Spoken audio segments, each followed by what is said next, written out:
This video is sponsored by Envato Elements.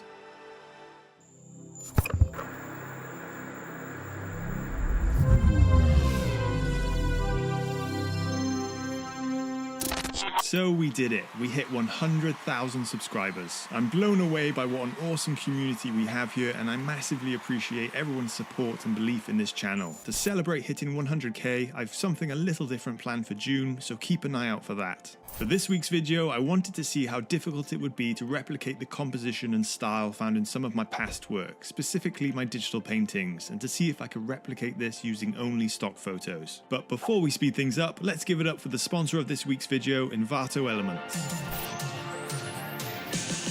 With over 50 million assets, Envato Elements is the perfect resource to have at your disposal. Now, I've been using Envato Elements for many years now, and though its 3D assets are the biggest pull for me, I've found myself often dipping into all the other great resources available. We're talking royalty-free stock photos and video, music, sound effects, motion graphics, and even fonts and brushes. I get a lot of questions around which brush sets to use and where to get them. And for those that know, brushes are a very useful aspect of Photoshop, especially when it comes to digital painting. My brush sets are never complete, and I'm often in need of a brush to produce a certain texture or element. You'll find it on Envato Elements. And I couldn't leave it there without mentioning Envato Elements' awesome 3D asset library. To be able to pick and generate still images at any angle and then download them is a massive time saver. You also get unlimited downloads, download all the assets you want with one subscription. If Envato Elements is for you, they offer 50% off an annual subscription. So rather than paying $33 per month on a monthly plan, you'll be paying $16.50 per month on an annual plan.